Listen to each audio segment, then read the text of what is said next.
మా latest videos కోసం మా ఈ తెలుగు న్యూస్ ఛానల్ సబ్స్క్రైబ్ చేసి గంట సింబల్ యాక్టివేట్ చేసుకోండి. రేపు గురువారం పంచమి, చాలా మంచి రోజు. అయితే ఈరోజు పసుపు నీళ్లతో ఇలా చేస్తే చాలు అద్భుతమైన ఫలితాలు వస్తాయి. 1 గంటలో మీ జాతకం మారిపోతుంది. మీ ఇంట్లో ఉన్న ప్రతి కష్టం తీరిపోతుంది. పసుపు నీళ్ళల్లో వాడే పసుపు గురుగ్రహానికి సంకేతం. గురువు గురువారానికి అధిపతి కనుక గురువారం రోజు పసుపును ఉపయోగించి ఎలాంటి పరిహారం చేసినా 100కు 100% ఫలితాలు వస్తాయి. పసుపు అంటే గురుగ్రహానికి ప్రతీక. లక్ష్మీదేవికి కూడా పసుపు అంటే చాలా ఇష్టం. పసుపు చాలా పవిత్రమైన పదార్థం. హిందూ సాంప్రదాయం ప్రకారం ప్రతి ఒక్కరి వంటగదిలో పసుపు అనేది తప్పనిసరిగా ఉంటుంది. పసుపు కేవలం వంటలలో మాత్రమే ఉపయోగించటమే కాకుండా పూజల్లో కూడా విరివిరిగా ఉపయోగిస్తారు. ఇక వివాహిత స్త్రీలు పసుపును తమ మాంగళ్య బలానికి ప్రతీకగా చూస్తారు అని ప్రతి ఒక్కరికి తెలిసిందే. పసుపు కేవలం పవిత్రమైనదే కాదు, ఆరోగ్యానికి కూడా చాలా ప్రయోజనకారి అని ఆయుర్వేద నిపుణుల సైతం సూచిస్తూ ఉన్నారు. స్త్రీలకు సంబంధించిన ఆచారాలు, అలవాట్లలో పసుపుకు ఉన్న ప్రాధాన్యత అంతా ఇంతా కాదు. పెళ్ళి, పేరంటం లాంటి శుభ సందర్భాల్లో కాళ్లకు పసుపు రాసుకోవటం తప్పనిసరి. పసుపును ఆహారంలోనూ తీసుకుంటూ ఉంటాం, అలంకారంలోనూ తీసుకుంటూ ఉంటాం. ఒంటికే కాదు, ఇంటికి కూడా పసుపుతో అలంకారం చేసుకుంటూ ఉంటాం. ఇలా పసుపు ఎన్నో రకాలుగా ఉపయోగపడుతోంది. పసుపును లక్ష్మీదేవి స్వరూపంగా భావిస్తారు. ఇలాంటి పసుపును నీటిలో కలిపి ఈ గురువారం రోజు చిన్న పరిహారం చేస్తే గంటలో మీ జాతకం మారిపోతుందని సిద్ధశాస్త్రం చెప్తోంది. గ్రహ దోషాలు పోతాయి, ముఖ్యంగా గురుదోషాలు పోతాయి. గురువు అనుగ్రహిస్తే ధనం, ధాన్యం, ఆరోగ్యము, ఐశ్వర్యము ఇలా అన్నీ కలిసి వస్తాయి. మరి ఇంతకీ పసుపు నీళ్లతో గురువారం రోజు ఏం చెయ్యాలో ఇప్పుడు మనం ఈ వీడియోలో వివరంగా తెలుసుకుందాం. ముందు చిలుకలు చేసిన చిన్న తప్పు వలన ఎలా వేటగాడికి చిక్కాయో తెలిపే కథను విందాం. ఫ్రెండ్స్, అంతకన్నా ముందు ఈ వీడియోకి లైక్ కొట్టి మా ఛానల్ని సబ్స్క్రైబ్ చేసుకోండి. మాకు చాలా ఎంకరేజ్గా ఉంటుంది. అనగనగా రాముడు అనే ఒక వ్యక్తి ఉండేవాడు. అతను చాలా మంచివాడు. వాళ్ళ ఊరికి దగ్గర చాలా పండ్ల తోటలు ఉండేవి. పండ్లను తినేందుకు చిలకలు అలాగే రకరకాల పక్షులు వచ్చేవి. అందుకని వాటిని పట్టుకునే వేటగాళ్ళు కూడా చాలానే మంది తిరుగుతూ ఉండేవాళ్ళు. ఆ ప్రాంతంలో రాముడికి ఎప్పుడూ ఈ చిలకల్ని చూసి జాలి వేసేది. ఇంత అందమైన చిలుకలు, ముద్దుగా ఉన్న చిలుకలు అన్యాయంగా వేటగాళ్ల పాలవుతున్నాయే అని బాధపడగా చివరికి ఆయనకు ఓ ఉపాయం తట్టింది. చిన్న వయసులో ఉన్న ఓ 20 చిలుకల్ని పట్టుకొచ్చి వాటికి ఒక పాట నేర్పించటం మొదలుపెట్టాడు శ్రద్ధగా. వేటగాడు వస్తాడు జాగ్రత్త, దొరకొద్దు. వల విసురుతాడు జాగ్రత్త, అటుపోకు. గింజలు చల్లుతాడు జాగ్రత్త, తినకు. అసలు ఏమాత్రం ఆశపడకు అని పాట నేర్పించాడు. చిట్టి చిలుకలు అన్నీ ఆ పాటను బాగా నేర్చుకున్నాయి. ఏ కొంచెం ఖాళీ సమయం దొరికినా అవన్నీ చక్కగా గొంతెత్తి పాడేవి.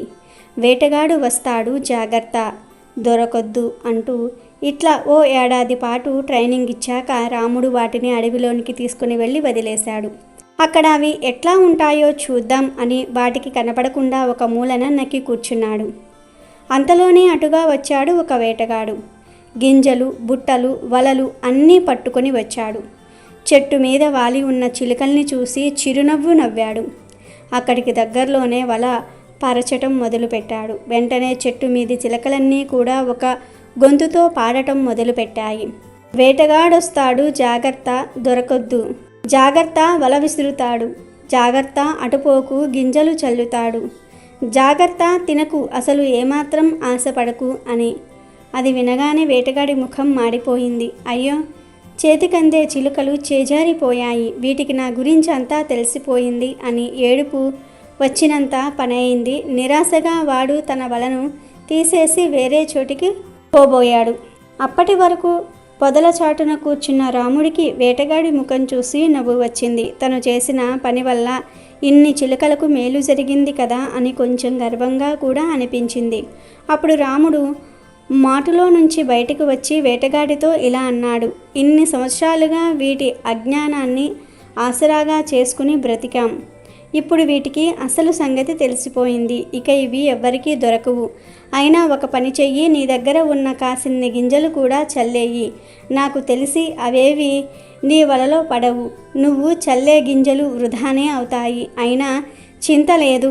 ఈ ఒక్కసారికి నువ్వు వేసే వేరుశనగలకు గాను నేను నీకు 4 సేర్ల గింజలు ఇస్తానులే. నేను ఊళ్ళోనే ఉంటాను. తర్వాత నీకు వీలు కుదిరినప్పుడు ఎప్పుడైనా వచ్చి గింజలు పట్టుకుపో అని వేటగాడికి చెప్పి నవ్వుకుంటూ రాముడు ఇంటిదారి పట్టాడు. వేటగాడు మరింత కృంగిపోయాడు. నిరాశతో వలను ఎత్తయ్యబోయిన వాడల్లా ఆగి, సేరుకు 4 సేర్లు గింజలు ఇస్తానంటున్నాడు కదా ఈ వ్యక్తి, గింజలు చల్లైపోతానులే అని వల మీద అట్లా కొన్ని గింజలు చల్లాడు. అంతే, మరుక్షణం చిలకలన్నీ కూడా గబగబా ఎగురుకుంటూ వచ్చి వల మీద వాలాయి. ఆశగా గింజల్ని తినబోయాయి. అన్నీ వలలో చిక్కుకున్నాయి. కొద్దిసేపు గందరగోళం తర్వాత అన్నీ వలలో నుంచే పాడసాగాయి. వేటగాడు వస్తాడు, జాగ్రత్త, వల విసురుతాడు, జాగ్రత్త, అటు పోకు అని తర్వాత వేటగాడు గింజలు ఇప్పించుకునేందుకు రాముడి దగ్గరికి వెళ్ళి ఏం జరిగిందో చెప్పాడు. చెప్పి చిలకల్ని చూపించాడు. అది విని రాముడు నిర్ఘాంతపోయాడు. నేను ఇన్ని జాగ్రత్తలు చెప్పానే, అవన్నీ వాటికి నోటికి వచ్చాయి కదా చక్కగా, అయినా మరి వేటగాడికి ఎలా చిక్కాయి? నోటికి రావటం, నిజంగా తెలియటం రెండూ వేరా అని కళ్ళ నీళ్లు పెట్టుకున్నాడు. చాలాసార్లు మనం కూడా ఇట్లా చిలుకల్లాగా ప్రవర్తిస్తాం. మనం నేర్చుకున్న సంగతులను ఎప్పటికప్పుడు మన జీవితాలకు అన్వయించుకోము. చిలుక పలుకుల్లాగా నేర్చుకుని మాటల్లో వెలువరించేవి ఎంత గొప్ప సంగతులైనా కానీ రోజువారీ జీవితంలో మన ప్రవర్తనకు అంటలేదంటే ఇక వాటి వల్ల అంతిమంగా ఎలాంటి ప్రయోజనమూ ఉండదు. ఇక వీడియోలోకి వస్తే, గురువారం రోజు ఎటువంటి సమస్యలు ఉన్నవారైనా సరే, అంటే ఆర్థిక సమస్యలు కావచ్చు, ఆరోగ్య సమస్యలు కావచ్చు, జాతక సమస్యలు కావచ్చు, ఇలా ఏ సమస్యలు ఉన్నవారైనా సరే గురువారం రోజు చక్కగా ఒక గ్లాసును తీసుకోండి. గాజు గ్లాసు లేదా స్టీల్ గ్లాసు లేదా రాగి గ్లాసు, ఇలా ఏ గ్లాస్ అయినా సరే తీసుకోవచ్చు. గ్లాస్ తీసుకుని దానిలో 3 స్పూన్ల పసుపు వేయండి. ఖచ్చితంగా 3 స్పూన్ల పసుపు వేయాలి. పసుపు వేశాక గ్లాస్ నిండా నీళ్లు పోసి పసుపును నీటిలో బాగా కలపండి. అలా కలిపిన తర్వాత ఈ గ్లాసుడు పసుపు నీటిని తీసుకుని మీకు దగ్గరలో ఎక్కడైనా అరటి చెట్టు ఉంటే అక్కడకు వెళ్ళండి. మీ ఇంట్లోనే అరటి చెట్టు ఉంటే అక్కడైనా సరే ఈ పరిహారం చేసుకోవచ్చు. అలా అరటి చెట్టు దగ్గరకు వెళ్ళి ఈ నీటిని డైరెక్ట్గా అరటి చెట్టు మొదట్లో పోసేయండి. పోసేసిన తర్వాత చెట్టు దగ్గర నిలబడి మీ కోరికను చెప్పుకోండి. నాకు ధనం కావాలి, నా ఆరోగ్యం బాగుపడాలి, లేదంటే జాతకంలో ఈ దోషం ఉంది, అది పోవాలి, గురిడి బలం పెరగాలి అని ఇలా మీకు ఏ కోరిక అయితే ఉంటుందో ఆ కోరిక చెప్పుకొని ఇక ఇంటికి తిరిగి వచ్చేయండి. అంతే. ఇలా నీళ్లు పోసి ఇంటికి వచ్చిన గంటలో మీకు ఒక పాజిటివ్ మార్పు అనేది కనిపిస్తుంది. మీరే మంచి మార్పును అనుభవిస్తారు.